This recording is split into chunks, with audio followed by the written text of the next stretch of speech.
യമുന തന്നെയാണ് എവിക്റ്റ് ആയിരിക്കുന്നത്. പ്രേക്ഷകർ തന്നെ കണ്ടുപിടിച്ചേക്കുക. ഇത് ആദ്യമായിട്ടാണ് പ്രേക്ഷകർ തന്നെ കണ്ടുപിടിക്കുന്നത് കേട്ടോ. ആണോ? അതെങ്ങനെ പറഞ്ഞു തരാം. അതേപോലെ നമ്മുടെ ജിൻഡോയും ഗബ്രി പോയ പോക്ക് പോകുമോ തിരിച്ചു വരുമോ ഇല്ലയോ കണ്ടറിയാം അല്ലേ?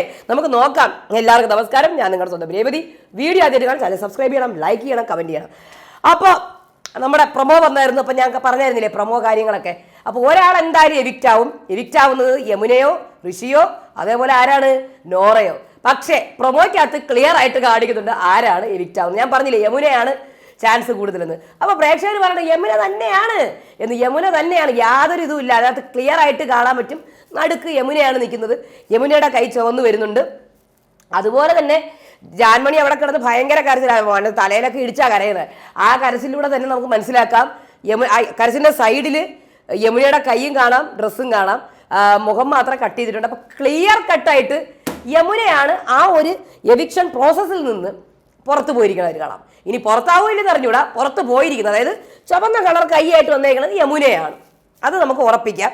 അപ്പോൾ പോകുന്നുണ്ടെങ്കിൽ ഇതിനകത്ത് ആ എവിക്ഷൻ പ്രോസസ്സ് സത്യമാണെങ്കിൽ ബിഗ് ബോസ് ആണേ ഒന്നും പറയാൻ പറ്റില്ല. ചിലപ്പോൾ അകത്ത് പോയിരിക്കാൻ പറയാൻ പറ്റൂല. അപ്പോൾ അതുകൊണ്ട് ആ എവിക്ഷൻ പ്രോസസ്സ് സത്യമാണെങ്കിൽ അതിൽ യമുനയാണ് ഔട്ട്. ഉറപ്പിച്ചോ അല്ലേ? ജാൻമണിയുടെ കരച്ചിലൊക്കെ കണ്ടിട്ട് നിങ്ങൾക്ക് തോന്നില്ലേ അതിൽ യമുനയാണ് ഔട്ട്. പിന്നെ പറയാനുള്ളത് ഈ സാധാരണ നമുക്ക് ലാസ്റ്റ് 3 എന്നൊക്കെ പറഞ്ഞ് കൊണ്ടുവെക്കുമ്പോൾ വോട്ടിംഗ് കുറവായിരിക്കുമല്ലോ.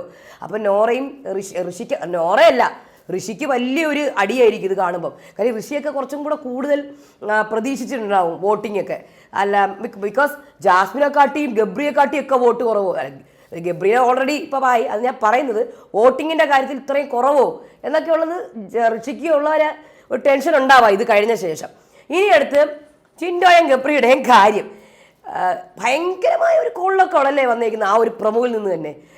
അപ്പം ഞാൻ പറഞ്ഞ ചാൻസുകൾ എനിക്ക് പക്ഷേ ഞാൻ പറഞ്ഞതിൽ എനിക്ക് വിശ്വസിക്കാൻ കഴിയുന്നില്ല. എനിക്ക് വിശ്വസിക്കാൻ പറ്റില്ല. ചിലപ്പോൾ തിരിച്ച് കൊണ്ടുവരും. ഞാൻ പറഞ്ഞ സീക്രട്ട് റൂമിൽ തിരിച്ച് കൊണ്ടുവരും, അല്ലെങ്കിൽ സീക്രട്ട് റൂമോ അല്ലെങ്കിൽ തിരിച്ചു കൊണ്ടുവരും, എന്തെങ്കിലുമൊക്കെ ഉണ്ടാവും. അതല്ലാതെ എവിക്റ്റ് ചെയ്യുമോ എന്നുള്ള കാര്യം ശക്തമായ ലാലേട്ടൻ ഭയങ്കര ദേഷ്യത്തിലാണ് കേട്ടോ, അത് വേറെ കാര്യം. പക്ഷെ എന്നാലും എൻ്റെ മനസ്സ് പറഞ്ഞാൽ തിരിച്ചു വരും. അവർ സീക്രട്ട് റൂമിലാണെങ്കിൽ സീക്രട്ട് റൂമിലാണ്. കാര്യം ക്ലിയർ ആയിട്ട് കാണിക്കുന്നുണ്ട് പ്രൊമോയിൽ അവർ പോകുന്നതായിട്ടും ഒക്കെ. വൈൽഡ് കാർഡുകൾ കയറുന്നുണ്ട്, അത് ശരിയാണ്. 6 വൈൽഡ് കാർഡുകൾക്ക് എല്ലാവരും പറഞ്ഞിട്ട് ചേച്ചി 6 വൈൽഡ് കാർഡ് കയറുന്നുണ്ട്, അതുകൊണ്ട് മിക്കവാറും അവരെ പുറത്താക്കുമായിരിക്കും കാര്യം. പക്ഷേ ഈ 6 വൈൽഡ് കാർഡ് വന്നാലും കളിക്കാൻ ആൾക്കാർ വേണ്ടേ? അപ്പോൾ അതുകൊണ്ട് തന്നെ എനിക്ക് തോന്നുന്നത് അവർ തിരിച്ച് വരും എന്നുള്ളത് തന്നെയാണ്. അതെ, അവർക്ക് ചിലപ്പം നല്ല രീതിയിൽ ലാലേട്ടൻ എൻ്റെ അമ്മ എന്തൊരു ദേഷ്യമാണ്, ഭയങ്കര ദേഷ്യം. എനിക്ക് സീസൺ 3 DFK ഭയങ്കരമായിട്ട് വഴക്കിടാൻ വേണ്ടി വന്നില്ലേ, അല്ല ദേഷ്യപ്പെട്ട് വന്നില്ല, ആ ലാലേട്ടനാണ് എനിക്ക് ഓർമ്മ വരുന്നത്. അപ്പോൾ എനിക്ക് ഭയങ്കര ഇതായിട്ട് തോന്നുന്നു. അപ്പോൾ മിക്കവാറും ഒന്നുകിൽ അവരെ പുറത്താക്കിയിട്ട് സീക്രട്ട് റൂമിലാക്കിയിട്ട് തിരിച്ചു കൊണ്ടുവരും, അല്ലെങ്കിൽ ചിലപ്പോൾ വാണിംഗ് കൊടുക്കും, പുറത്ത് പോയിട്ട് എത്തിയിട്ട് ലാലേട്ടൻ്റെ അടുത്ത് എത്തിയിട്ടും അങ്ങനെ എന്തെങ്കിലുമൊക്കെ ഉണ്ടാവാമായിരിക്കും. അല്ലാണ്ട് പുറത്താക്കാനുള്ള ചാൻസ് എനിക്കറിയത്തില്ല. 3 ഓൾറെഡി എല്ലാവരും ഔട്ടായി. ഇനി ആരിയ്ക്കുന്ന അവിടെ? ശരി, വൈൽഡ് കാർഡ് കയറുന്നുണ്ട്, എന്നാലും കളിക്കാൻ ആൾ വേണ്ടേ? അപ്പോൾ ഇവർ ചെയ്തത് തെറ്റ് തന്നെയാണ്. നമ്മുടെ ജിൻഡോയും ഗബ്രിയും ചെയ്തത് വലിയ തെറ്റാണ്. വലിയ തെറ്റാണ്. ഭയങ്കരമായ രീതിയിൽ നിങ്ങൾ കണ്ടിട്ടില്ല, ലൈവ് കണ്ടവർക്കറിയാം. ആ ലൈവ് കണ്ടവർക്കറിയാം. ഭയങ്കരമായ മോശമായിട്ടുള്ള ഇതാണ്. ഫുൾ കേൾക്കാൻ പോലും അറ്റം പോലും കേൾക്കാൻ പറ്റുന്നത് എന്താണ് പറഞ്ഞത്. കാര്യം സെൻറ്റൻസുകളാണ് പറഞ്ഞേക്കുന്നത്, മോശമായ സെൻറ്റൻസുകളാണ് പറഞ്ഞേക്കുന്നത്. അപ്പോൾ അതുകൊണ്ട് 1 തെറിയോ 2 തെറിയോ ഒന്നും അല്ല പറഞ്ഞേക്കുന്നത്, ഇങ്ങനെ സെൻറ്റൻസുകളാണ് പറഞ്ഞേക്കണേ. അപ്പം ഒരു പിടിയുമില്ല. അപ്പം അതുകൊണ്ടാണ് ചിലപ്പോൾ നമുക്ക് വാണിംഗ് കൊടുത്തിട്ട് അവരെ തിരിച്ച് ഭയങ്കരമായി പേടിപ്പിച്ചിട്ട് അവർ ജിൻഡോയൊക്കെ കണ്ണൊക്കെ തള്ളിയിരിക്കുക. ജിൻഡോയുടെ, നമ്മുടെ ഗബ്രിയുടെ ആണെങ്കിൽ ഒരുമാതിരി ഫ്രീസായിരിക്കുന്ന പോലെ ഉണ്ട്, ശരീരമൊക്കെ ഫ്രീസായതുപോലെ. ജിൻഡോയുടെ കണ്ണൊക്കെ ഇങ്ങനെ തള്ളിയിട്ട് എന്താ പറയാനാണെന്നല്ലേ. അതിൻ്റെ കൂടെ റസ്മിൻ ചിരിച്ചുകൊണ്ടിരിക്കുന്നുണ്ടോ നിങ്ങൾ കണ്ടായിരുന്നു? റസ്മിൻ ബായ് ചിരിച്ചുകൊണ്ടിരിക്കുന്നത് ഞാൻ ഞെട്ടിപ്പോയി. ഗബ്രിയാണ് ഔട്ടായിരിക്കുന്നത്.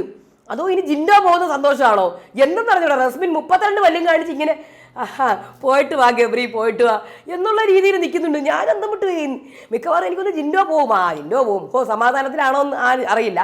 എന്തായാലും അവർ തിരിച്ചു വരാനുള്ള ചാൻസ് 90% കൂടുതലാണ്. ഒരിക്കലും അവർ ഔട്ടാവില്ല. നോക്കിക്കോ നിങ്ങൾ, ഔട്ടാവില്ല. ഞാൻ പറയണേ ഔട്ടാവോ അറിയില്ല, നോക്കാം കേട്ടാ. അപ്പോൾ കാത്തിരിക്കുകയാണ് ഞാനും.